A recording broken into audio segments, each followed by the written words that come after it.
Saudações, amados irmãos, mais uma vez estamos aqui para darmos continuidade assim à nossa série. Como é que você está a achar essa série? Me diz aí no seu comentário. Bom, está a ser muito bom, né, essa experiência, estar aqui com o irmão, a estudarmos esse livro maravilhoso, né, que está para os nossos tempos. Há um texto que diz assim: no Apocalipse todos os livros se encontram e se cumprem. É realmente isso. Todos os livros da Bíblia, elas vão apontar assim para Apocalipse e o Apocalipse vai apontar para todos os livros da Bíblia Sagrada. Então, é interessante, né, como é que funciona essa dinâmica. Bom, no último vídeo, né, eu comecei aqui a minha apresentação falando de um livro que nós estamos aqui oferecendo a todas as pessoas que estão aqui na província de Sofala, né? Então, este livro aqui, chamado O Grande Conflito. Você já escreveu aí que quer este livro? Então aproveite e escrever e pronto. Vamos assim entrar em contato para ver onde que você está na província de Sofala, para ver se conseguimos mandar este livro gratuitamente, chamado O Grande Conflito, acontecimentos que mudarão o seu futuro. Então este é o livro para nossos dias. Toda pessoa deve conhecer este livro aqui, porque é um livro que conta a história da igreja cristã desde o primeiro século e indo até os nossos tempos, até a volta de Jesus Cristo. Então, no último vídeo nós falamos sobre a igreja de Tiatira, o quarto período da igreja cristã, onde nós aprendemos que no período da igreja de Tiatira foi um período de muitas trevas, um período de muita escuridão, porque praticamente aí desde o ano 538, quando soube, né, no governo o papado, então muitas heresias foram entrando dentro da igreja e aquela pessoa que discordava daquilo que era ensinado oficialmente pela Igreja Católica Romana, então sofria perseguição. Então, nós paramos agora no ano 500, ou seja, paramos no ano 1517, onde falamos que Deus levantou um homem chamado Martinho Lutero, que deu início à reforma.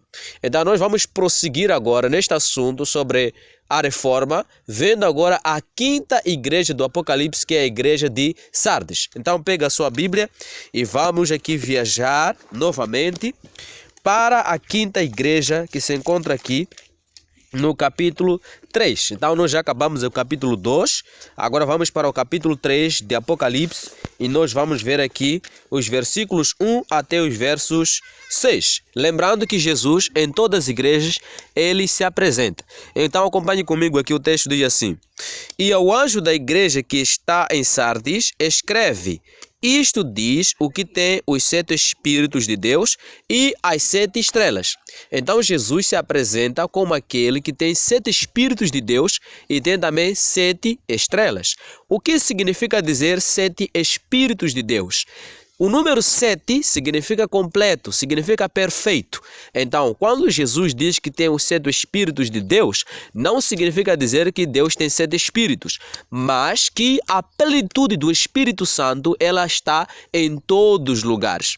Em outras palavras, Jesus tem toda a plenitude do Espírito de Deus. E também Jesus diz que ele tem as 7 estrelas. Se lembra no capítulo 1, versículo 20, é só abrir, você vai encontrar que as 7 estrelas representam os 7 anjos das 7 igrejas, ou seja, os 7 mensageiros da igreja cristã.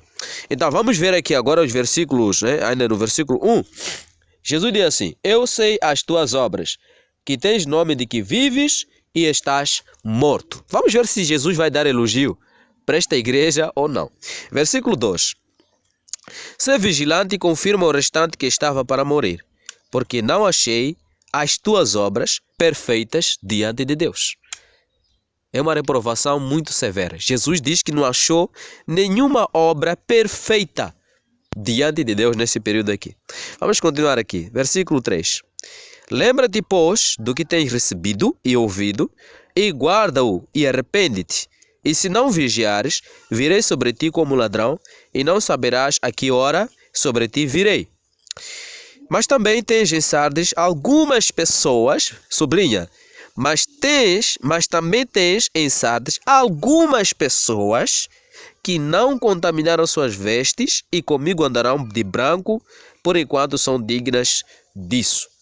Então Jesus diz que em Sardes havia algumas pessoas que não haviam contaminado as suas vestes. Ou seja, essas pessoas não haviam contaminado o seu caráter, não aceitaram ser enganados. Vamos no versículo 5. A promessa: o que vencer será vestido de vestes brancas, e de maneira nenhuma riscarei o seu nome do livro da vida, e confessarei o seu nome diante de meu Pai e diante dos seus anjos. Quem tem ouvido, ouça o que o Espírito diz às igrejas. Então aqui está a leitura, né, deste capítulo, né, de Apocalipse, capítulo 3, versos 1 até o verso 6. Então praticamente aqui nós encontramos aquilo que nós conhecemos como momento da reforma. E foi uma alegria imensa, porque depois de muitos anos de trevas, muitos anos de escuridão, então Deus vai levantar seus homens. Em Provérbios capítulo 4, versículo 18, né? Vamos ver esse texto aí, o que diz? Provérbios 4, versículo 18. Vai nos falar assim: mas a vereda dos justos é como a luz da aurora, que vai brilhando mais e mais até ser dia perfeito. Então esse texto aqui vai nos dar a entender que Deus, ele não permitiu que seu povo permanecesse na escuridão para sempre. Ele foi levantando homens que trouxeram verdades que haviam sido lançadas por terra. Segundo Apocalipse, ou seja, segundo Daniel capítulo 8, versículo 12, nos fala aí que a verdade seria pisada. O santuário, a doutrina do santuário, ela foi perdida. Jesus, que na Bíblia é apresentado como sumo sacerdote, ele foi substituído por padres. O perdão que a Bíblia Sagrada nos fala que somente é obtido quando nós confessamos a Deus os nossos pecados e nos arrependemos, foi trocado por indulgência.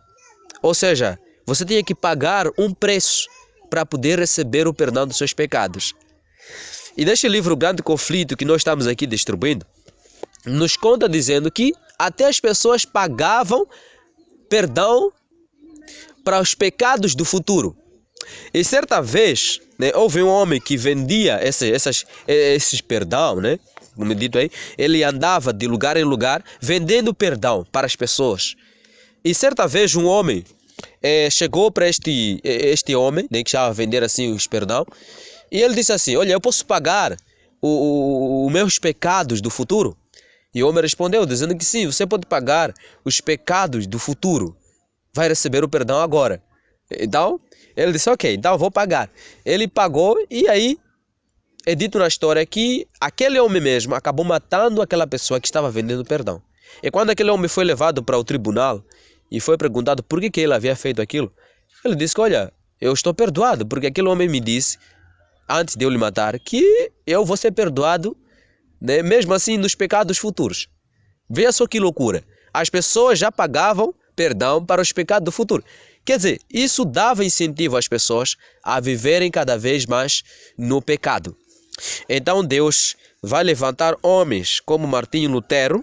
Este homem, que você vai ver aí na imagem, ele foi levantado para assim trazer aquilo que era a verdadeira mensagem de salvação. E esse homem, Martinho Lutero, antes dele iniciar assim a reforma, ele era um monge. Ele vivia lá, né, com os padres, com os monges, né? Ele também estudava para ser padre. Mas um certo dia, enquanto ele estava subindo numa escada para receber perdão, fazendo assim a oração Pai Nosso em cada degrau da escada, ele ouviu uma voz no seu ouvido que dizia assim: o justo viverá pela fé, segundo Romanos 1, versículo 16. A partir daquele dia ele entendeu que não existe nenhuma coisa, nenhuma obra boa que eu possa fazer para se receber o perdão de Deus ou para alcançar os céus. Este homem entendeu que a salvação somente vem de Cristo. E então, este homem agora passa a pregar a mensagem da justificação pela fé. E ele começa no dia 31 de outubro deste ano, 1517, ele vai poder afixar em Wittenberg as 95 teses ou os 95 argumentos ou proposições contra a venda de indulgência. Ele foi ensinando que a salvação é somente em Cristo. E o lema que ele carregava era: a Escritura, somente a Escritura. Só a Escritura é o que ele dizia. Agora, o interessante é que não só foi o Martinho Lutero, surgiram outros homens, como John Knox, como John Huss, também como Zwinglio, trazendo aquilo que era a reforma protestante. E esses homens falaram tanto que o poder papal começou a sentir-se ameaçado, começou a se sentir que realmente estava a perder o seu. Então o poder papal começou a se sentir ameaçado, porque eles sabiam dizer que o seu poder, o engano que eles já haviam lançado durante muitos séculos, já iria perder. E por consequência da reforma, em 1798, o poder papal terminou. Houve aí uma parada, quando Napoleão Bonaparte, ele mandou o seu general Berthier para prender o Papa Pio VI. E aí então terminou aquilo que é o período papal, de uma forma temporal. E a reforma veio, e muitos países aceitaram a reforma protestante. É assim que surgiu aquilo que é conhecido como a Igreja Protestante. Por que é chamado de protestante? Porque eles protestavam, eles falavam contra daquilo que eram os ensinos católicos romanos. Então, nesse período daqui, da Quinta Igreja, que é a Igreja de Sardes, que representa a reforma, ou o início da reforma, porque para nós termos assim o cristianismo hoje, é por causa do protestantismo. E Deus também hoje, Ele está convidando você, que está vendo esse vídeo, a ser um verdadeiro protestante. Existem muitas igrejas hoje que dizem ser protestantes, mas se você for a ver no verdadeiro sentido do protestantismo, essas pessoas já deixaram de protestar. Até que há um vídeo que vamos passar aqui. Pessoas grandes, líderes, pastores, pediram perdão por causa da reforma. Qual é o perdão que nós temos a pedir aos católicos ou aos irmãos do catolicismo quanto à questão da reforma, quanto à questão do protestantismo que fizemos ao longo do tempo? Nenhuma. Se o romanismo hoje não mudou, então nenhum perdão deve se pedir. O protestantismo vai continuar até o fim dos tempos, até que Deus assim remova, ou seja, Ele chame aquelas pessoas que estão lá sendo enganados dentro das doutrinas erradas. E com muito carinho e humildade, a você, meu amigo católico, a você, minha amiga católica, estude a história. Estude a história e você vai descobrir que tudo estamos a falar aqui é verdade.